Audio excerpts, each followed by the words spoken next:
एक किसान रोज जंगल में लकड़ियां काटने जाता था। एक दिन उसे एक घायल हिरण नजर आया जो जमीन पर गिरा कर आह रहा था। किसान के दिल में रहम आया और वह हिरण के पास गया। उसने उसे पानी पिलाया और मरहम लगाया। हिरण ने धीरे धीरे चलना शुरू कर दिया। किसान रोज उसे खाना भी देता और उसके जख्मों का इलाज करता। कुछ दिनों बाद हिरण बिल्कुल ठीक हो गया। अब दोनों के बीच दोस्ती कायम हो गई। हिरण रोज किसान का साथ देता और उसका काम आसान बना देता। किसान ने एक दिन अपनी पत्नी से कहा कि मेरा एक दोस्त है जो बहुत मदद करता है। पत्नी ने कहा, कभी उसे घर भी बुला लो ताकि मैं भी देखूं।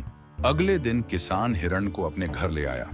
पत्नी ने हिरण को देखकर हैरानी से कहा, यह भी कोई दोस्त है? उसने तंज करते हुए कहा, लोग इंसानों से दोस्ती करते हैं और तुमने जानवरों को दोस्त बनाया है। हिरण ने यह बात सुन ली और चुप हो गया। खाना खाकर वह वापस जंगल चला गया। कुछ दिनों बाद किसान जब जंगल गया तो हिरण ने कहा, मेरे जख्म तो तुमने भर दिए थे, लेकिन तुम्हारी पत्नी के वो अल्फाज मेरे दिल पर ऐसा जख्म है जो कभी नहीं भरेंगे। किसान ये सुनकर रो पड़ा। उसे एहसास हुआ कि जिस्म के जख्म वक्त के साथ भर जाते हैं, मगर जुबान के जख्म हमेशा ताजा रहते हैं।